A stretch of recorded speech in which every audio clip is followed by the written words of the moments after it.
Are you struggling with symptoms that no one can explain? Anxiety, skin flare-ups, fatigue, brain fog?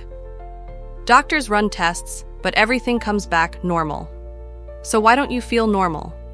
What if the real issue is your gut? Your gut isn't just for digestion. It's home to your immune system, your mood, and your energy. And when it's out of balance, everything starts to fall apart. Modern life is hard on your gut. Processed food, medications, stress, toxins, they all damage your gut lining, disrupt your microbiome, and trigger inflammation. This hidden chaos can show up anywhere in your body. You don't have to have stomach pain to have gut issues.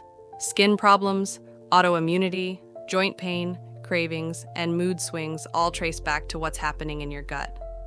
The good news is that you can heal your gut naturally. Start with real food, plants, fiber, and fermented foods. Cut back on sugar and processed foods. Use herbal support like bitters and probiotics. Reduce your stress, move your body, and sleep well. Your gut is designed to heal. It just needs the right tools. You don't need more prescriptions, you need restoration. When you fix your gut, your body starts to come back to life. Clarity returns, skin clears, and anxiety fades. This is what root cause healing is all about. This is the natural way of healing. Your gut is the foundation. Treat it with care, and your entire life can change. Fix your gut. Fix your life naturally.